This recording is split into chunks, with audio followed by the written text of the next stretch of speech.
తెలంగాణ నవనిర్మాణ సభ అనేటువంటి ఒక సామాజిక ఉద్యమ సంస్థని మానుకోట రాళ్ళ సాక్షిగా, మానుకోట మట్టి సాక్షిగా ఉద్యమాల నేపథ్యం కలిగిన ఈ నేల మీద మరో తెలంగాణ ఉద్యమ సంస్థకు అంకురార్పణ పురుడు పోసుకున్నటువంటి రోజుగా ఈరోజు చరిత్రలో ఉంటుంది.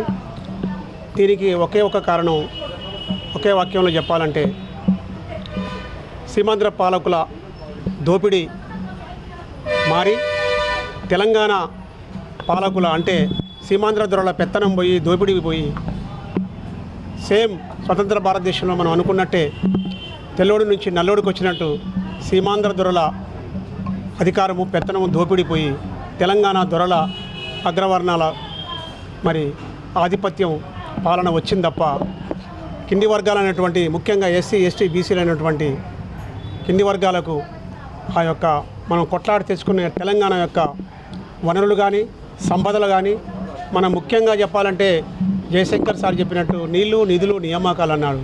మనకు కింది వర్గాలకి నీళ్ళ వల్ల ప్రయోజనం లేదు, వస్తే అవి భూస్వాములకు వస్తాయి, లేదా పెద్ద పెద్ద మరి దేశముఖులకు వస్తాయి.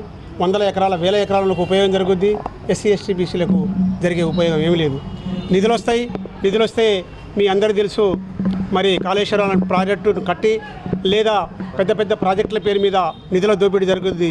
నిధుల దుర్వినియోగం కూడా ప్రజలకు ముఖ్యంగా కింది వర్గాలైనటువంటి ఎస్సీ ఎస్సీ బీసీలకు, పేద వర్గాలకు, అగ్రవర్ణ పేదలకు, ప్రజాస్వామ్యవాదులకు ఆ యొక్క ఫలితాలు అందలేదు. దొరలకు వచ్చినాక ఇప్పుడేమిటంటే ఒక దొర మీద కోపంతో ఇంకొక దొర కోట్లేసాం మనం.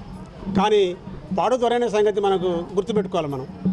అంతేగాని ఓ బీసీ అయినో ఒక అమ్మాయి అయినో ఒక మాది అయినో మంగళ అయినో కుమ్మరి ఆయనకి మన రాజ్యాధికారం లేదు. మన కళ్ళ ముందు మన పక్కనే మరి ఒక మంగళ తన కరుణానిధి మరి బీసీ అధికారం తీసుకొచ్చి తమిళనాడు ఆత్మగౌరవాన్ని ఎట్లా నిలబెట్టాడో మీరు గమనించారు. మరి తెలంగాణకు ఆ సోయిందా? తెలంగాణ ఆత్మని ఎందుకు దొరల కాళ్ళ దగ్గర మన బీసీ ఎస్సీ ఎస్టీలు ఇంకా తాకట్టు పెడుతున్నారనే సోయి రావాలనేటువంటి ఉద్దేశంతో సామాజిక ఉద్యమాన్ని మరి మొదలుపెట్టడం జరిగింది. తెలంగాణ ఉద్యమకారుడు, కవి, కళాకారుడు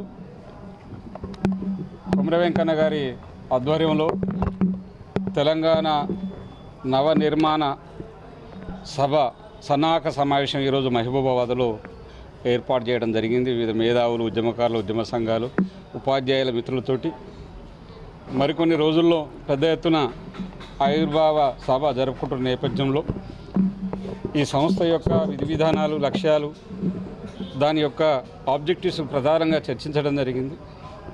దేశంలో వస్తున్నటువంటి అనేక ఉద్యమాలు కావచ్చు, అనేక సమస్యల మీద ప్రారంభమవుతున్నటువంటి ఉద్యమ సంఘాలు కావచ్చు, సంస్థలు కావచ్చు, అట్లనే తెలంగాణ కోసం ఆవిర్భవించినటువంటి అనేక సంఘాలు, సంస్థలు కావచ్చు, రాజకీయ పార్టీలు కావచ్చు, తెలంగాణ ఆవిర్భవించిన తర్వాత తెలంగాణ లక్ష్యాలు, ఆశయాలు, తెలంగాణ ఆకాంక్షలు నెరవేరిన నేపథ్యంలో దళిత బహుజనుల నుంచి మరి ముఖ్యంగా తెలంగాణ ఒక ప్రజాస్వామిక తెలంగాణ, సామాజిక తెలంగాణ, బడుగు బలహీన వర్గాలు, సబ్బండ కులాల భాగస్వామ్యంతో, అధికార భాగస్వామ్యంతో ఉండబడినటువంటి తెలంగాణ, వనరుల దోపిడీ లేనటువంటి తెలంగాణ, సీమాంధ్ర రాజకీయ పెత్తందారు లేనటువంటి తెలంగాణ కోసం మళ్ళా పోరాడేందుకు ఈ సంఘం ఆవిర్భవించిందిగా చర్చ కొనసాగుతూ ఉంది.